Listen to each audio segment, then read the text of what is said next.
السلام علیکم ویورز، امید کرتی ہوں سب خیریت سے ہوں گے اور سب کے لیے قرآن پاک کا ترجمہ عملی زندگی میں مددگار ثابت ہو رہا ہوگا۔ ویورز، جیسا کہ آپ لوگ جانتے ہیں کہ ہم نے 2 پارے مکمل کر لیے ہیں اور تیسرے پارہ کے بھی الحمدللہ ہم نے 7 رکوع مکمل کر لیے۔ آج ہم اس کا 8واں رکوع شروع کریں گے اور سورہ بقرہ کا ہم آخری رکوع سٹارٹ کریں گے۔ تو چلیے دیکھتے ہیں کہ اللہ پاک اس رکوع میں کیا ارشاد فرماتا ہے۔ اعوذ باللہ من الشیطان الرجیم، بسم اللہ الرحمن الرحیم۔ للہ، اللہ تعالیٰ کا ہی ہے، ما جو فی السماواتی، آسمانوں میں ہے، وما اور جو کچھ فی الارضی، زمین میں، وان اور اگر تبدو تم ظاہر کرو، ما جو فی انفسکم، تمہارے دل میں، او تخفوہ یا تم اسے چھپائے رہو، یحاسبکم اللہ، یحاسبکم حساب لے گا تم سے، بہی اس کا، اللہ اللہ تعالی، فیغفر پھر بخش دے گا، لمن یشاء جسے چاہے گا، ویعذب اور عذاب دے گا، من یشاء جسے چاہے گا، اور اللہ اللہ تعالی علی کل شیء قدیر، ہر چیز پر قادر ہے۔ آمنا ایمان لایا، رسول بما رسول پر، جو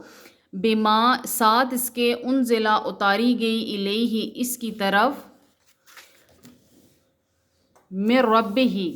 اس کا رب، والمومنون اور مومن، کل سب، آمنا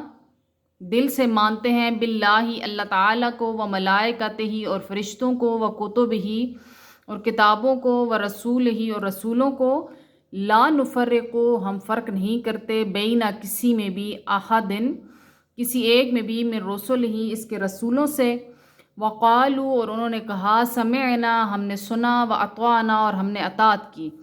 غفرانکا تیری بخشش کے ہم طالب ہیں، ربنا اے ہمارے رب، و الیک المصیر اور تیری ہی طرف ہمیں لوٹنا ہے۔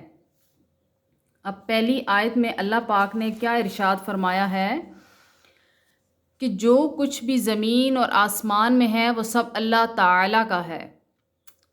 اور اللہ تعالیٰ نے فرمایا کہ جو کچھ بھی تمہارے دلوں میں آتا ہے خیال، تم اسے ظاہر کرو یا چھپاؤ، اللہ پاک اس کا حساب لے گا تم سے، اور جسے چاہے گا بخش دے گا اور جسے چاہے گا عذاب دے گا، بے شک اللہ پاک ہر چیز پر قادر ہے۔ جب یہ آیت نازل ہوئی تو صحابہ کرام بہت پریشان ہو گئے۔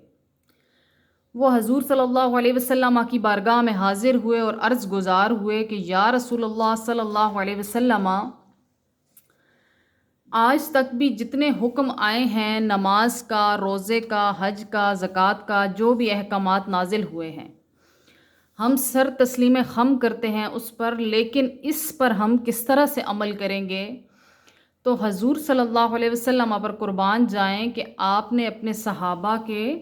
ایمان کو ڈگمگانے سے پہلے ہی سنبھال لیا۔ آپ صلی اللہ علیہ وسلم نے اپنے صحابہ کرام سے فرمایا کہ تم پریشان نہ ہو اور یہود و نصارہ کی طرح یہ نہ کہو کہ سمعنا و عصینا، کہ ہم نے سن لیا اور روگردانی کی، بلکہ اللہ پاک نے خود ہی کلمات فرما دیے۔ اللہ پاک نے پھر ارشاد فرما دیا کہ حضور صلی اللہ علیہ وسلم نے فرمایا کہ تم کہو سمعنا و اطعنا غفرانک ربنا و الیک المصیر، کہ ہم نے سن لیا اور ہم نے اطاعت کی اور ہم تیری ہی بخشش کے طالب ہیں اور ہمیں تیری ہی طرف لوٹ کر جانا ہے۔ پھر جب ان کی زبان پر یہ کلمات جاری ہو گئے تو اللہ پاک نے یہ آیت اگلی نازل کر دی کہ جو حضور صلی اللہ علیہ وسلم پر اور جو بھی اس کی کتاب پر ایمان لایا، اس تمام اللہ پاک کے فرشتوں پر، اس کی کتابوں پر، رسولوں پر ایمان لایا، تو ہم کسی میں کوئی فرق نہیں کرتے ہیں۔ پھر اللہ پاک نے ارشاد فرما دیا کہ جو اللہ کے نیک بندے ہیں انہوں نے اس حکم کو سن کر یہ کہا کہ ہم نے سنا اور ہم نے اطاعت کی، بلکہ یہ نہیں کہا کہ ہم روگردانی کرتے ہیں۔ اب دل میں خیال کا کیا مطلب ہے، اس بارے میں مفسرین نے بہت خوب لکھا ہے کہ ایک خیال وہ ہے جس میں انسان کا کوئی اختیار نہیں ہے، لیکن انسان دل ہی دل میں اس کو برا جانتا ہے اور اس کو رد کرتا ہے، تو اس خیال کے بارے میں اللہ پاک کبھی بھی ہم سے باز پرس نہیں کرے گا۔ اس کو اسلام میں، ہمارے مذہب میں وسوسہ قرار دیا گیا ہے۔ لیکن اگر وہ خیال جو انسان دل میں رکھے اور اس پر عمل کرنے کی بھی نیت کر لے، جو کوئی غلط خیال اس کے دل سے گزرے تو اس پہ باز پرس ہوگی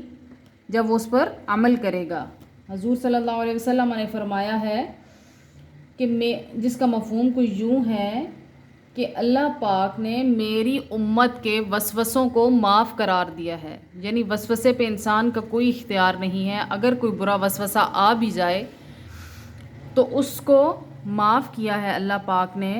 کہ اس میں انسان کا کوئی اختیار نہیں ہے جب تک کہ انسان نیت نہ کر لے کہ میں یہ برا کام کروں گا۔ آج کا رکوع ہم یہاں تک ہی رکھتے ہیں، انشاءاللہ العزیز نیکسٹ ویڈیو میں اس رکوع کو مکمل کریں گے، اور میری دعا ہے کہ اللہ پاک ہمیں صحیح حرف بہ حرف قرآن پاک کو سمجھنے کی، اس پر عمل کرنے کی توفیق عطا فرمائے۔ وآخر دعوانا الحمد للہ رب العالمین۔